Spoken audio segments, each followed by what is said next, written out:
ഗുരുർബ്രഹ്മാ ഗുരുർവിഷ്ണുർ ഗുരുർദേവോ മഹേശ്വര ഗുരുസാക്ഷാത് പരബ്രഹ്മം തസ്മൈ ശ്രീ ഗുരവേ നമഃ.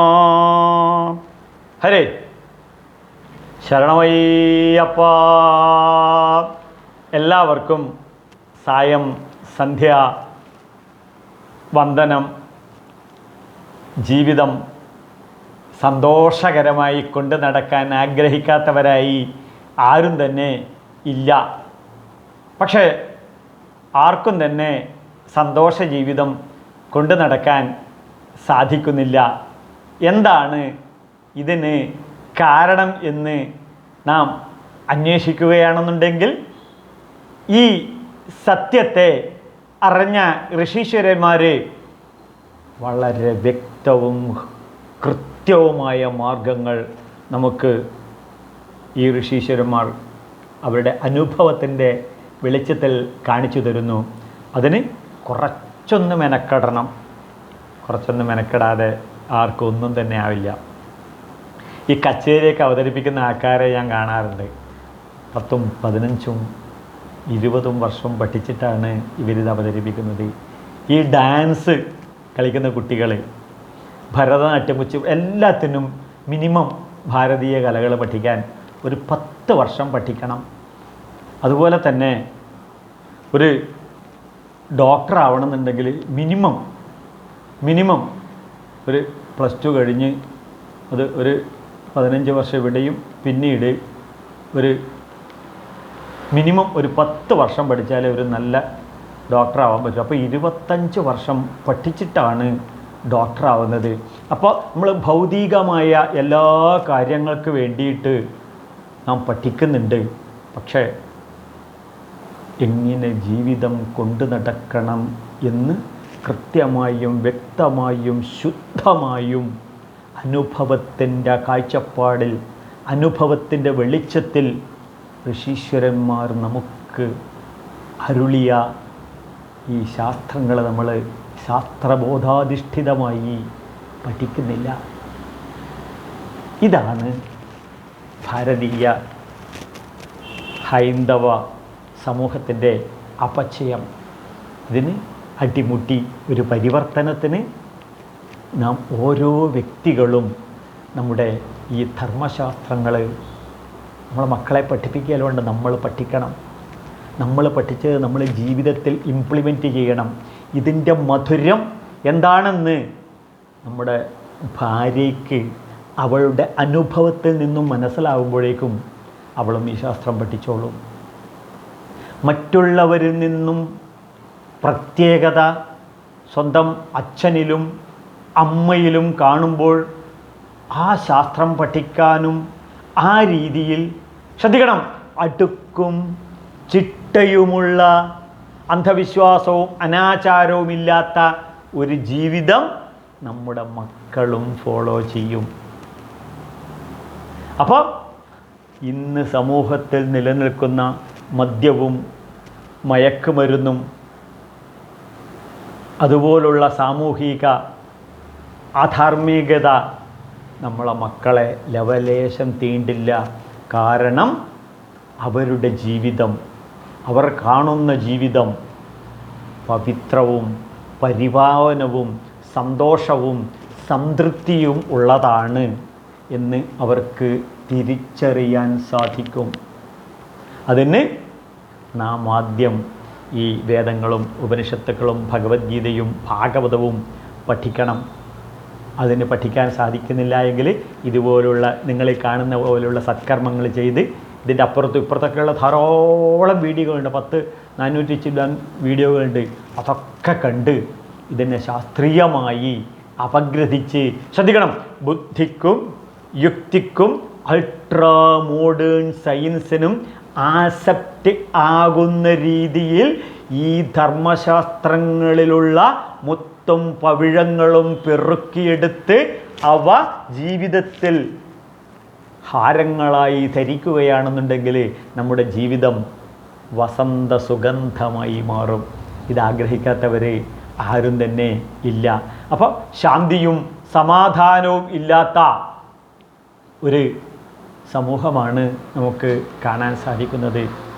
ആത്മഹത്യയുടെ വക്കിലൂടെ പോകുന്നവരെയാണ് കാണാൻ സാധിക്കുന്നത്. കുടുംബ പ്രശ്നം, സാമൂഹിക പ്രശ്നം, സാമ്പത്തിക പ്രശ്നം, ലൈംഗിക പ്രശ്നം, വിദ്യാഭ്യാസ പ്രശ്നം, തൊഴിൽ പ്രശ്നം, ഇങ്ങനെ 100,000 പ്രശ്നങ്ങളിലൂടെയാണ് ആധുനിക മനുഷ്യൻ്റെ ജീവിതം. അപ്പോൾ സോഷ്യൽ മീഡിയകളുടെ അതിപ്രസരം, ആർട്ടിഫിഷ്യൽ ഇൻ്റലിജൻസിൻ്റെ മറ്റൊരു പിടുത്തം.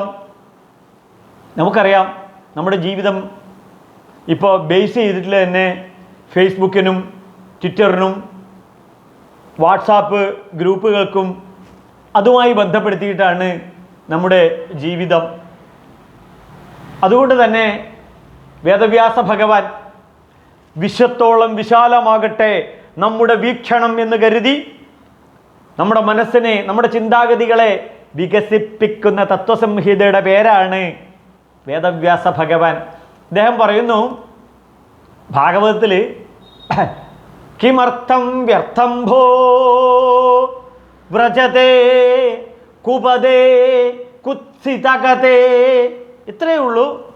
കിമർത്ഥം വ്യർത്ഥം, വ്യർത്ഥമായിട്ടുള്ള ഈ കുപദേ, കള്ളക്കഥകളും കുത്സിതകഥേ, ദുഷ്ടലാക്കോടുകൂടിയുമുള്ള ഈ കഥകളൊക്കെ കേട്ടിട്ട് എന്താ കാര്യം? നമ്മൾ ഷെയർ ചെയ്യുന്ന നെഗറ്റീവായിട്ടുള്ള കാര്യങ്ങളൊക്കെ ഷെയർ ചെയ്തിട്ട് എന്താ കാര്യം? നമ്മൾ ഈ പരത്തുന്ന ഈ വൃത്തികേടുകൾ മുഴുവൻ എന്താ കാര്യം? ഒന്ന് ചിന്തിക്കണം. ഞാനല്ല പറയുന്നത്, 5500 വർഷങ്ങൾക്ക് മുന്നേ വേദവ്യാസ ഭഗവാൻ ഭാഗവതത്തിൽ എഴുതി വച്ചിരിക്കുകയാണ്. കിമർത്ഥം വ്യർത്ഥം ഭോ വ്രജതേ. വ്രജതേ ഇതുമായി ലയിച്ചു ചേരുന്നത്, ഇതിനെ പ്രാപിക്കുന്നത്, മൊബൈലിനെ പ്രാപിക്കുന്നത് 24 മണിക്കൂറും മൊബൈൽ അഡിക്ഷൻ സെൻ്ററുകളാണ് വീട്ടിലെ ഓരോ റൂമും. എന്നിട്ടും അതിൽ പ്രചരിപ്പിക്കുന്നതാണ് കുപഥേ, വൃത്തികെട്ട വഴികളാണ്, കുത്സിതകഥ, പൊടിപ്പും തൊങ്ങലും കൂട്ടിയിട്ടാണ്. നമുക്കറിയാം ടി വിയിൽ സീരിയൽ ദുരന്തം മുഴുവൻ അവിഹിതവും വൃത്തികേടവും സർവ്വപരിപാടികളുമാണ്. നമുക്കറിയാം ന്യൂസുകൾ മുഴുവൻ അവർ വന്ന് ബൗ ബൗ ബൗ ബൗ എന്നാക്കിയിട്ട് നമ്മളെ കുടുംബത്തിൽ നെഗറ്റീവ് എനർജി കൊടുക്കുന്നത്. ഇതുകൊണ്ട് എന്താണ് കാര്യം? എനിക്കെന്ത് കാര്യം? എൻ്റെ കുടുംബാംഗങ്ങൾക്ക് എന്ത് കാര്യം? എൻ്റെ സമൂഹത്തിന് എന്ത് കാര്യം? എൻ്റെ രാഷ്ട്രത്തിന് എന്ത് കാര്യം? ആർക്കും ഒരു കാര്യവുമില്ല. കിമർത്ഥം വ്യർത്ഥം ഭോ. വേദവ്യാസ ഭഗവാൻ ഭാഗവതത്തിൽ എഴുതി വച്ചിരിക്കുകയാണ്, ഒരു കാര്യവുമില്ല. അപ്പം ഇതൊക്കെ സ്വാർത്ഥതയ്ക്ക് വേണ്ടി ഈ സമൂഹം, പ്രത്യേകിച്ച് രാഷ്ട്രീയക്കാർ, പ്രത്യേകിച്ച് ഭരണകർത്താക്കളെ ഈ സ്വാർത്ഥതയ്ക്ക് വേണ്ടിയിട്ടാണ് നമ്മുടെ മനസ്സിനെ ഡിസ്റ്റർബ്ഡ് മൈൻഡാക്കുകയാണ്. കണ്ണൂർക്കാർ പറയും, ഞാനും എൻ്റെ കെട്ടിയോളും ഓള കുട്ടികളും, ഞാനും എൻ്റെ കെട്ടിയോളും ഓള കുട്ടികളും, ഇവർക്ക് വേണ്ടിയിട്ടാണ് ജീവിതം എന്നുള്ളതാണ് സങ്കല്പം. അപ്പോൾ ഈ സ്വാർത്ഥതയിൽ നിന്നും നമുക്ക് ലഭിക്കുന്നത് എന്താണ്? ഒന്നുമില്ല. ദുഃഖദുരിതപൂരിതമായ ജീവിതം. ഇങ്ങനെ ദുഃഖദുരിതത്തിൻ്റെ മൂർത്തിമത് ഭാവമായിട്ട് മഹാഭാരതത്തിൽ നമ്മൾ കാണുന്നതാണ് ധൃതരാഷ്ട്രർ. അപ്പോൾ ധൃതരാഷ്ട്രർ അദ്ദേഹത്തിൻ്റെ അച്ഛനായ വ്യാസരോട് ഒരു ദിവസം പറയുന്നുണ്ട്, മോനെ നീ എന്താ ഇത്ര ദുഷ്ടനായിട്ട് ഇങ്ങനെ ജീവിക്കുന്നത് ചോദിക്കും. പറയുന്നുണ്ട്, സ്വാർത്ഥേഹി സമ്മുഹ്യതി താതലോകേ മാം ച അഭി ലോകാത്മകമേവ വിദ്ധിം. അച്ഛൻ അറിഞ്ഞു കഴിഞ്ഞാലും സ്വാർത്ഥേഹി സമ്മുഹ്യതി താതലോക. ഹേ അച്ഛ, ഈ ലോകം മുഴുവൻ സ്വാർത്ഥതയിലാണ്. അച്ഛൻ സ്വാർത്ഥതയിലല്ലേ എന്നെ സൃഷ്ടിച്ചത്? അപ്പോൾ സ്വാർത്ഥേഹി സമ്മുഹ്യതി താതലോക. ഹേ അച്ഛ, ഈ ലോകം മുഴുവൻ സ്വാർത്ഥതയാണ്. മാം ച അഭി, ഞാനും അതിൽ പെട്ടുപോയി. ലോകാത്മക, ഈ ലോകം മുഴുവൻ സ്വാർത്ഥതയിൽ ഓടുകയാണ്, ഞാനും അതിൽ പെട്ടുപോയി. ഈ സ്വാർത്ഥതയുടെ പ്രതീകമായിട്ടാണ് ധൃതരാഷ്ട്രരെ വേദവ്യാസ ഭഗവാൻ ചിത്രീകരിക്കുന്നത്. അപ്പോഴോ നമുക്ക് അത് കൃത്യമായിട്ട് മനസ്സിലാക്കുന്നുണ്ടെങ്കിൽ ഭഗവത്ഗീത തുടങ്ങുന്നത് തന്നെ എന്താണ്? ധൃതരാഷ്ട്രൗവാച. ധൃതരാഷ്ട്രർ പറയുന്നു. ഒരൊറ്റ 700 ശ്ലോകങ്ങളിൽ ഒരൊറ്റ ശ്ലോകമേ ധൃതരാഷ്ട്ര പറയുന്നുള്ളൂ. അത് ഇതാണ്: ധൃതരാഷ്ട്രൗവാച ധർമ്മക്ഷേത്രേ കുരുക്ഷേത്രേ സമവേദായുയുത്സവ മാമക പാണ്ഡവാശ്ചൈവ കിമകൂർവത സഞ്ജയ. ഹേ സഞ്ജയ, ധർമ്മക്ഷേത്രമായ കുരുക്ഷേത്രത്തിൽ, കുരുക്ഷേത്രം എന്ന് വെച്ചാൽ കൃത്രിമമായി ഉണ്ടാക്കപ്പെട്ട, മനസ്സിൽ സൃഷ്ടിക്കപ്പെട്ട, ബുദ്ധിയിൽ ഉദിച്ച, ചിന്തയിൽ വികസിപ്പിച്ച കുരുക്ഷേത്രം. അപ്പോഴല്ലേ അതിൻ്റെ മാധുര്യത മനസ്സിലാക്കാൻ പറ്റുള്ളൂ. അപ്പോഴല്ലേ ഇത് എൻ്റെ ജീവിതത്തിൽ കൗരവന്മാരും പാണ്ഡവന്മാരും ധർമ്മവും അധർമ്മവും തമ്മിലുള്ള യുദ്ധമായി മാറുന്നുള്ളൂ. എന്നിലാണ് ഇതുള്ളത്. ശരിക്കും ഇത് നടന്നത് അങ്ങ് ഹരിയാനയിലാണ്, ഡൽഹിക്കടുത്താണ്. ആ പശ്ചാത്തലത്തിൽ വേദവ്യാസ ഭഗവാൻ എഴുതി വച്ചിരിക്കുന്നത് എൻ്റെ ബുദ്ധിയിലാണ്. എന്ത്? ഈ സ്വാർത്ഥതയുടെ പ്രതീകമായ ധൃതരാഷ്ട്രരാകാതിരിക്കാനാണ് ധർമ്മക്ഷേത്രേ കുരുക്ഷേത്രേ സമവേദ യുയുസവ മാമക മാമക മാമക പാണ്ഡവാശൈവ, എൻ്റെ ആൾക്കാരും പാണ്ഡവന്മാരും. ഇവിടെ സ്വാർത്ഥതയുടെ ആരൂപമാണ് ധൃതരാഷ്ട്രർ. ഇതുകൊണ്ടാണ് മാമക എന്ന് പറഞ്ഞത്. ഒന്നിൽ നിന്നും തുടങ്ങി 700 വികസിക്കുമ്പോൾ ഈ മമ എന്നുള്ളത് പോകും. അഹന്ത മമത അഭാവോ ജീവൻ മുക്തസ്യ ലക്ഷണ, ഈശ്വരൻ്റെ ലക്ഷണമാണെന്ന് വിവേക ചൂടാമണിയിൽ ശ്രീശങ്കര ഭഗവത്പാദർ നമ്മൾ പഠിപ്പിക്കും. എൻ്റെ ഗുരുവാണ് സ്വാമി സത്യാനന്ദ സരസ്വതി തിരുവടികൾ. അദ്ദേഹത്തിൻ്റെ ഗുരുവാണ് സ്വാമി ചിന്മയാനന്ദ മഹാരാജ് പറയും. അദ്ദേഹം പറയും അയ്യും മയ്യും ഡിലീറ്റ് ചെയ്ത് കളഞ്ഞ GOD ഗോഡ് ആവും പറയും. അപ്പം നമുക്ക് ഈ സ്വാർത്ഥത കൃത്യമായിട്ട് മനസ്സിലാക്കണം എന്നുണ്ടെങ്കിൽ അപര്യാപ്തം തദസ്മാകം ബലം ഭീഷ്മാഭിരക്ഷിതം പര്യാപ്തം ത്വതമേതേഷാം ഫലം ഭീമാഭിരക്ഷിതം. ഇവിടെ ഭീഷ്മര് നയിക്കുന്ന കൗരവപ്പട 11 അക്ഷോഹിണി പടയാണ്. ഭീമനാൽ നയിക്കപ്പെടുന്ന പാണ്ഡവപ്പട 7 അക്ഷോഹിണി പടയാണ്. അപ്പോൾ എന്താണ്? അപര്യാപ്തം തദസ്മാകം ബലം ഭീഷ്മാഭിരക്ഷിതം.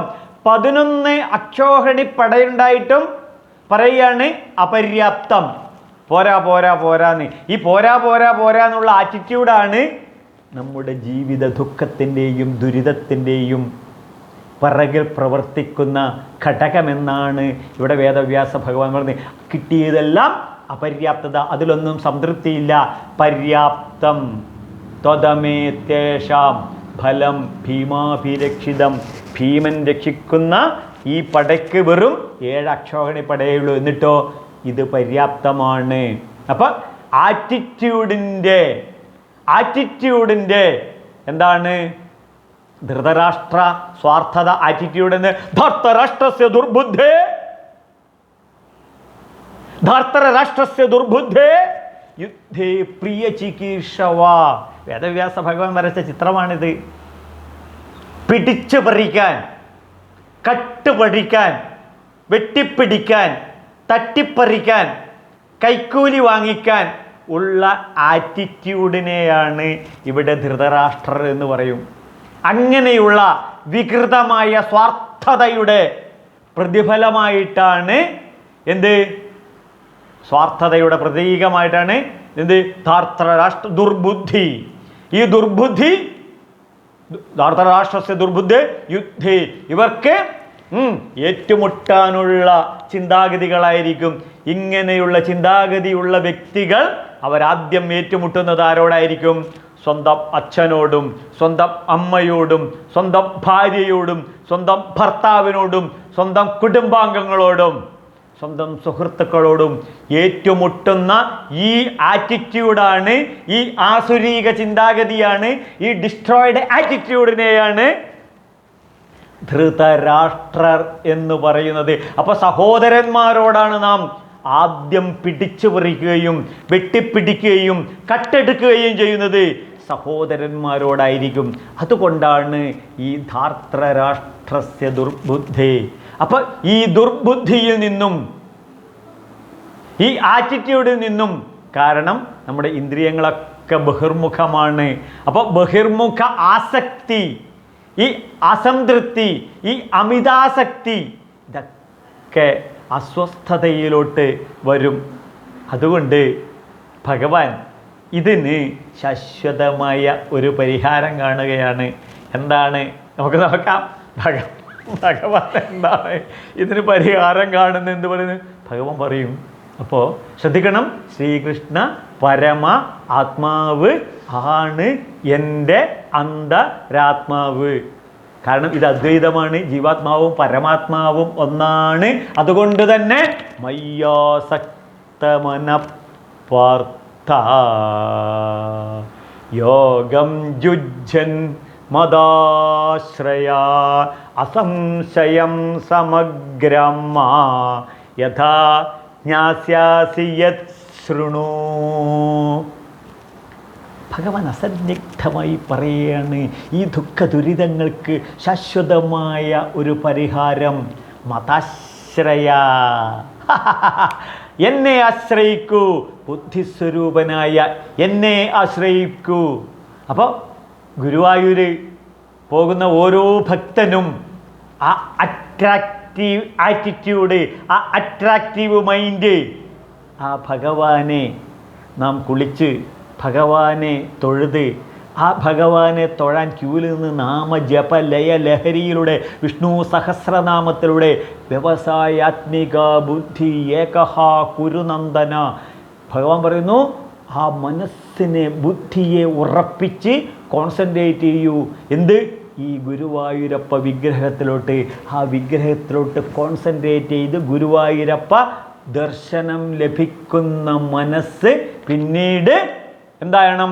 മയ്യാസക്ത മനഃപാർത്ഥ, പരമാർത്ഥ ജ്ഞാനം ഉൾക്കൊണ്ട് നീ പാർത്ഥനായി ഉയർന്ന്, അതാണ് തൊട്ടപ്പുറത്തൊരു പാർത്ഥസാരഥി ക്ഷേത്രം, പാർത്ഥനായി ഉയർന്ന് മയ്യാസക്ത നിൻ്റെ ബുദ്ധി, നിൻ്റെ ബോധം, നിൻ്റെ ചിന്തകൾ, നിൻ്റെ മനസ്സ് മയ്യാസക്ത, എന്നിൽ ആസക്തമാകട്ടെ.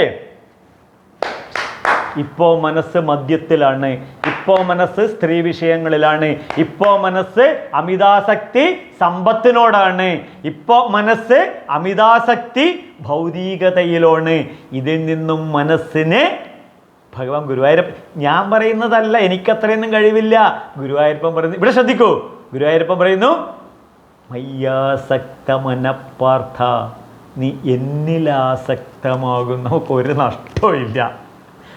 നഷ്ടമുള്ള ഒരു പരിപാടിക്കും ശംഭുവാദ്യാരുടെ മകനെ കിട്ടില്ല. മയ്യാസക്ത നീ മനസ്സ് എന്നിൽ ട്യൂൺ ചെയ്യൂ, നീ മനസ്സ് എന്നിൽ ആസക്തി കൊടുക്കൂ. മതാശ്രിത, ബുദ്ധിസ്വരൂപനായ ഗുരുവായൂരപ്പനെ ആ ബുദ്ധിയിൽ മനസ്സ് സറണ്ടർ ചെയ്യൂ.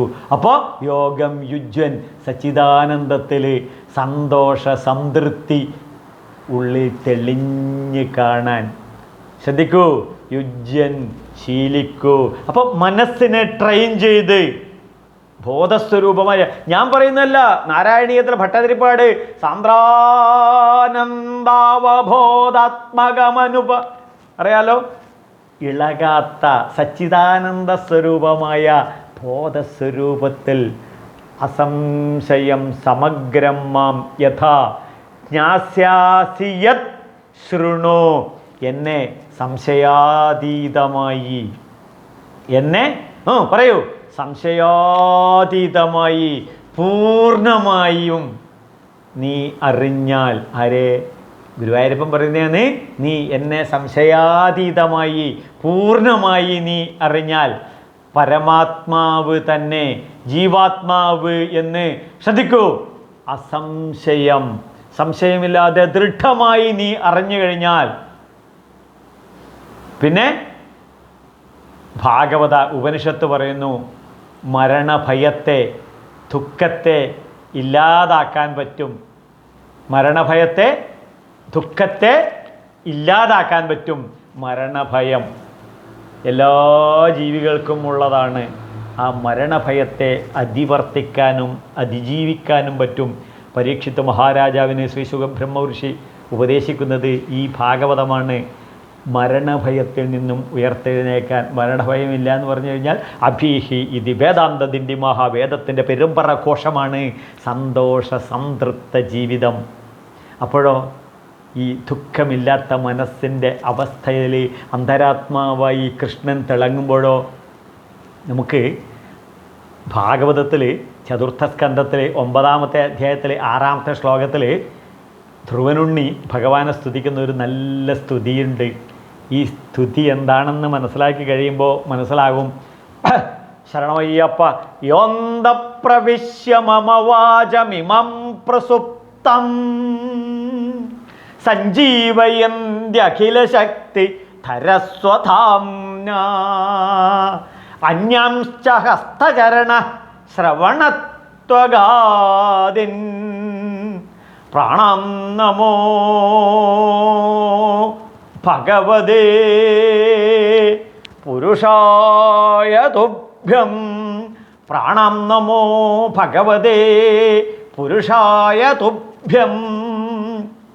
ധ്രുവനുണ്ണി പറയുകയാണ്, 5 വയസ്സായ ഈ കുട്ടി നമ്മോട് പറയുന്നതാണ്, ഈ പ്രപഞ്ച സത്യം, അന്ധവിശ്വാസവും അനാചാരവും ഇല്ലാത്ത ഈ സൗന്ദര്യാത്മകമായ ഈ സുഗന്ധപൂരിതമായ അന്തരാത്മാവ് എന്നെ ഇന്നലെ രാത്രി കിടത്തി ഉറക്കിയതാരാണ്?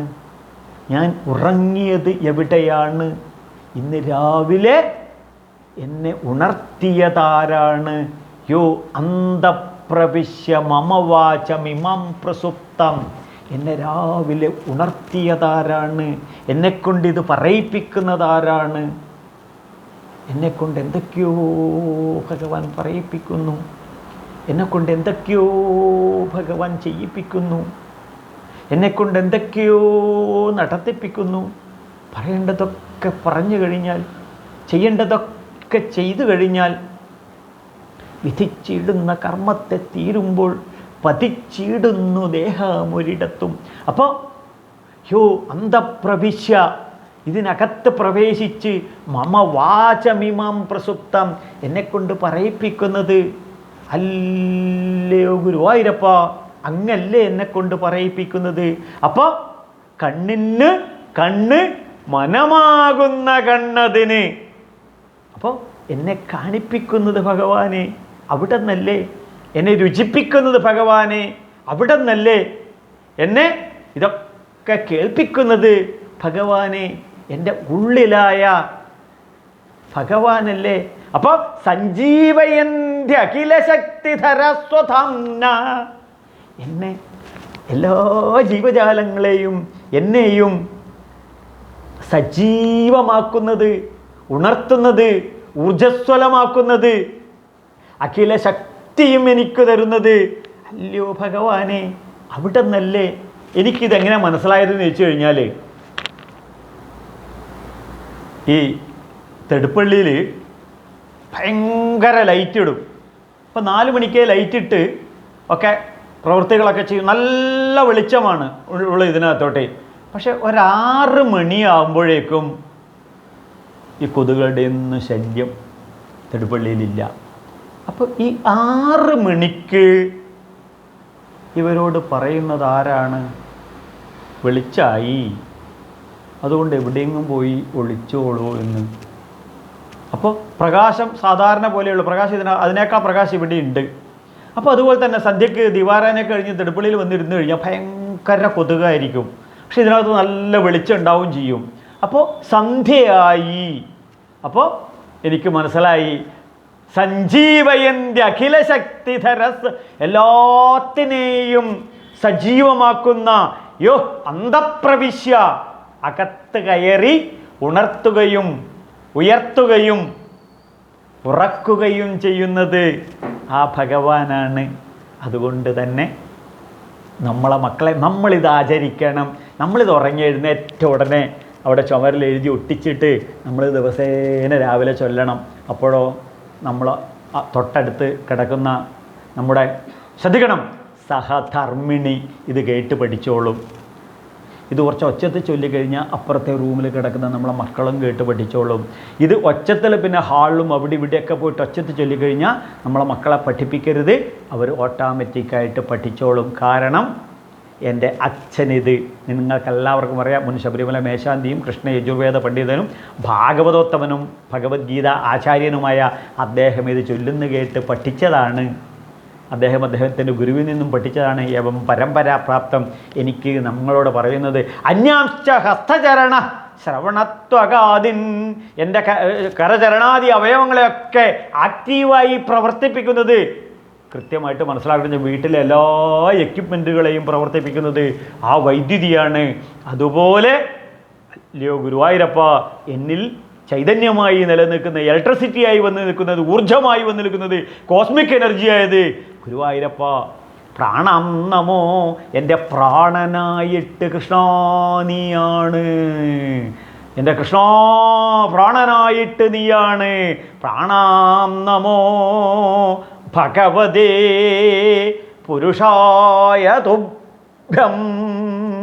അപ്പോൾ ഇതിനകത്തുള്ള ആ പ്രാണൻ, ഇത് പ്രണയനാൽ ഇത് പ്രാണൻ വിട്ടുപോകേണ്ട ആ പ്രാണൻ, ഇതാണ് ഈ ശ്വാസകോശത്തിലിരുന്ന് ഈ വായുവിൽ 100,000 മൂലകങ്ങളാണുള്ളത്. ഇതിനകത്തുള്ള ആ പ്രാണനാണ്, ഇതിനകത്തുള്ള ഓക്സിജൻ എന്നു പേരായ ആ കോസ്മിക് എനർജിയെ, ആ ഈശ്വരനെ വലിച്ചെടുത്ത് ഓരോ കോശങ്ങളിലും എത്തിക്കുന്നത്. എൻ്റെ മോള് ഡോക്ടറാണ്, എൻ്റെ പെങ്ങടെ മകള് ഓങ്കോളജി സൂപ്പർ സ്പെഷ്യാലിറ്റി ഡോക്ടറാണ്. ആ 2 ഡോക്ടർമാരും പറയുന്നു ഈ ശ്വാസത്തെ വലിച്ചെടുത്ത് ശ്വാസകോശം അത് ബ്ലഡിൽ മിക്സ് ചെയ്ത് ഓരോ കോശത്തിലും, ശരണമയ്യപ്പ, സഹസ്രകോശം, അൺലിമിറ്റഡ്. ഇവിടെ തന്നെ ചുമ്മാ ഒരു ആലങ്കാരിക ഭാഷയ്ക്ക് പറയാം, 37.2 ട്രില്യൺ കോശങ്ങൾ. ട്രില്യൺ കോശങ്ങൾ. അപ്പോൾ ട്രില്യൺ കോശങ്ങളാണ് എത്ര? 37.2 ട്രില്യൺ കോശങ്ങളിലും ഈ ഓക്സിജനായി എത്തുന്ന പ്രാണനാണ് കൃഷ്ണൻ. ഇതാണ് നമ്മൾ മനസ്സിലാക്കേണ്ടത്.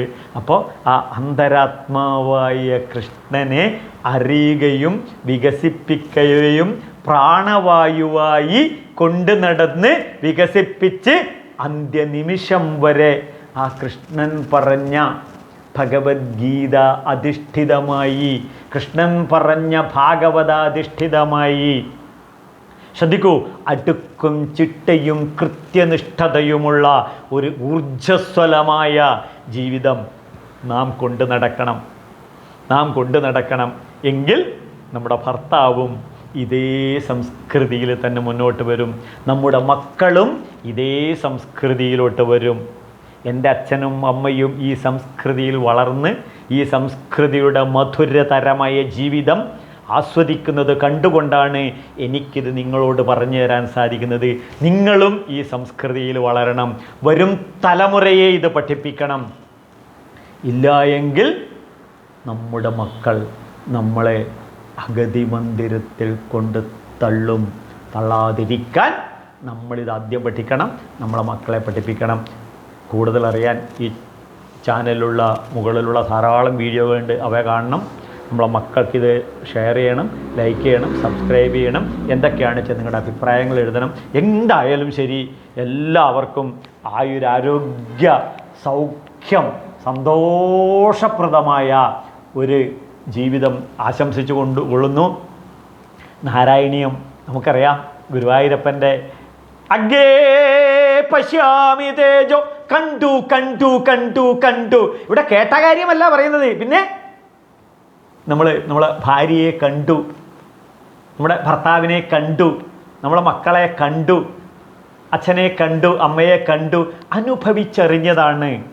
ഉപനിഷത് സുന്ദരീ മണ്ഡലെ, ഉപനിഷത്തുക്കളാകുന്ന സുന്ദരിമാരുടെ മധ്യത്തിലാണ് ഗുരുവായൂരപ്പനെ ഭട്ടതിരിപ്പാട് കണ്ടിട്ട് നാരായണീയത്തിൽ എഴുതി വെച്ചത്. അപ്പോൾ നാരായണീയം എന്താണ്? ഇത്രയേ ഉള്ളൂ. അദ്ദേഹം പോലും സ്വപ്നം കാണാത്ത രീതിയിലാണ് നാരായണീയം ഈ ലോകത്ത് മുഴുവൻ എത്തി. എന്താണ്? അനന്തഭൂമാ, സച്ചിദാനന്ദ സ്വരൂപമായ അത്യാനന്ദകരമായ അഖണ്ഡ ബോധസ്വരൂപമായ അനന്തഭൂമാ മമ രോഗരാശിം. എന്നിട്ടോ നിരുന്ധി വാതാലയവാസവിഷ്ണു, ഞാൻ മാനസികപരമായും ശാരീരികമായിട്ടും രോഗസമൂഹങ്ങളിൽപ്പെട്ട് കരക്കിട്ട മീൻ പെട്ടക്കുന്നത് പോലെ പെട്ടക്കുകയാണ്. നിരുന്ധി, ഈ വാദരോഗം, മനസ്സിനുള്ള എല്ലാ രോഗങ്ങളെയും ഗുരുവായൂരപ്പോ നീ നിരോധിച്ചു തരണമേ. നീ ആരാണ്? ഗുരു വായൂരപ്പനാണ്, എൻ്റെ അപ്പനാണ്, എൻ്റെ ഗുരുവാണ്. നിരുന്ധി വാതാലയവാസ, ഇതിനകത്ത് വസിക്കുന്നതായിരിക്കുന്ന വസുദേവർ പൂജിച്ചിരിക്കുന്ന ആ വിഗ്രഹമാണ് ഗുരുവായൂരപ്പൻ. അതാരാണ്? വിഷ്ണുവാണ്. കൃഷ്ണ യജുർവേദം പറഞ്ഞു, വ്യാജ്ഞോ അന്തർബഹിച്ച തത്സർവം വ്യാപ്യ നാരായണ സ്ഥിതി. എവിടെ? എൻ്റെ ഉള്ളിൽ മുഴുവൻ നിറഞ്ഞു നിൽക്കുന്ന, പുറത്ത് മുഴുവൻ നിറഞ്ഞു നിൽക്കുന്ന, വ്യാപിച്ചിരിക്കുന്ന ആ മഹാവിഷ്ണുവായ ഗുരുവായൂരപ്പൻ എൻ്റെ ഹൃദയകമലത്തിൽ നിറഞ്ഞിരിക്കട്ടെ. അനന്തഭൂമ മമ രോഗരാശി നിരുന്ധി വാതാലയവാസ വിഷ്ണു, എൻ്റെ എല്ലാ രോഗങ്ങളും മാറ്റണമേ. ഇതുപോലെ നിങ്ങളുടെ മനസ്സിൻ്റെയും ബുദ്ധിയുടെയും ചിന്തകളുടെയും ശരീരത്തിൻ്റെയും എല്ലാ രോഗങ്ങളും മാറാനായിക്കൊണ്ട് നമുക്ക് ഭട്ടതിരിപ്പാട് ഗുരുവായൂരെ നാലമ്പലത്തിനകത്ത് വെച്ച് ആ മണ്ഡപത്തിൽ വെച്ച് എഴുതിയ നാരായണീയം പഠിക്കണം. നാരായണീയം പഠിക്കണം, മറ്റുള്ളവരെ പഠിപ്പിക്കണം, എല്ലാവരിലും എത്തിക്കണം. അതിന് ഭട്ടതിരിപ്പാട് പറഞ്ഞ പോലെ നമുക്കെല്ലാവർക്കും ആയുരാരോഗ്യ സൗഖ്യം ഗുരുവായൂരപ്പൻ അനുഗ്രഹിക്കട്ടെ എന്ന് ആത്മാർത്ഥമായി ആശംസിച്ചുകൊണ്ട് ലോകാ സമസ്ത സുഖിനോ ഭവന്തു.